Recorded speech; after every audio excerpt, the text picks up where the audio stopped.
Football की वैश्विक संस्था फीफा ने 2030 और 2034 विश्व कप के मेजबान देशों की घोषणा कर दी है, जहां स्पेन, पुर्तगाल और मोरक्को को संयुक्त रूप से 2030 विश्व कप की मेजबानी सौंपी गई है। वहीं सऊदी अरब को 2034 फीफा विश्व कप का आयोजन करने का अधिकार मिला है। हालांकि यह फैसला विवादों से घिरा हुआ है, क्योंकि सऊदी अरब की मानवाधिकार स्थितियों पर कई संगठनों ने आपत्ति जताई है। 2030 विश्व कप फीफा टूर्नामेंट के 100 साल पूरे होने का जश्न मनाएगा। इस ऐतिहासिक अवसर के लिए फीफा ने एक अनोखे मल्टीनेशन मॉडल को अपनाया है। यह टूर्नामेंट मुख्य रूप से स्पेन, पुर्तगाल और मोरक्को में आयोजित होगा, जो यूरोप और अफ्रीका के बीच एक ऐतिहासिक साझेदारी को दर्शाता है। टूर्नामेंट की ओपनिंग मैच को दक्षिण अमेरिका को समर्पित किया गया है। पहला मैच उरुग्वे में खेला जाएगा, जिसने 1930 में पहली बार विश्व कप की मेजबानी की थी। इसके बाद अगले 2 मैच अर्जेंटीना और पैराग्वे में आयोजित होंगे। यह मॉडल फीफा की परंपरा और आधुनिकता को जोड़ने का प्रयास है। 2034 विश्व कप की मेजबानी का अधिकार सऊदी अरब को सौंपा गया है।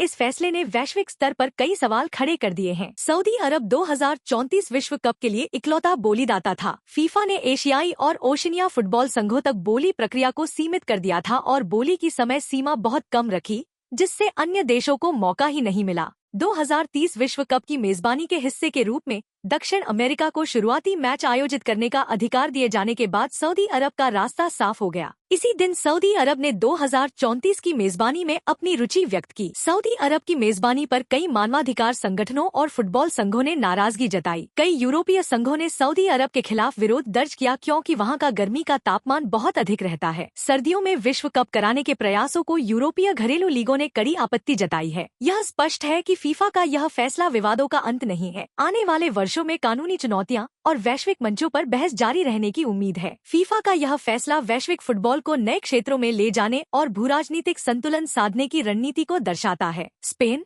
पुर्तगाल और मोरक्को को मेजबानी सौंपकर फीफा ने महाद्वीपों के बीच सहयोग को मजबूत किया है। सऊदी अरब की मेजबानी इस देश के वैश्विक खेल जगत में बढ़ते प्रभाव को दिखाती है। सऊदी अरब ने फॉर्मूला 1, गोल्फ, मुक्केबाजी और फुटबॉल जैसे खेलों में अरबों डॉलर का निवेश किया है। दक्षिण अमेरिका में 2030 के शुरुआती मैच करवाकर फीफा ने परंपरा को सम्मान दिया है। वहीं सऊदी अरब को मेजबानी देकर आधुनिक खेल अर्थव्यवस्था को प्राथमिकता दी है। 2030 और 2034 विश्व कप के लिए कई चुनौतियां सामने हैं। सऊदी अरब को अपनी तैयारियों के दौरान श्रमिकों और बुनियादी मानवाधिकारों पर कड़ी नजर रखनी होगी। फीफा से उम्मीद है कि वह सख्त नैतिक दिशा निर्देश लागू करेगा। यदि 2034 विश्व कप सर्दियों में आयोजित हुआ तो यह यूरोपीय घरेलू लीगों के साथ गंभीर टकराव का कारण बनेगा। 2030 विश्व कप को 3 महाद्वीपों दक्षिण अमेरिका, यूरोप और अफ्रीका में आयोजित करना लॉजिस्टिकल समस्याओं को बढ़ा सकता है। 2030 और 2034 विश्व कप के लिए फीफा के फैसले ने फुटबॉल की दुनिया में नए युग की शुरुआत की है, जहां ये टूर्नामेंट फुटबॉल प्रेमियों के लिए भव्य आयोजन होंगे।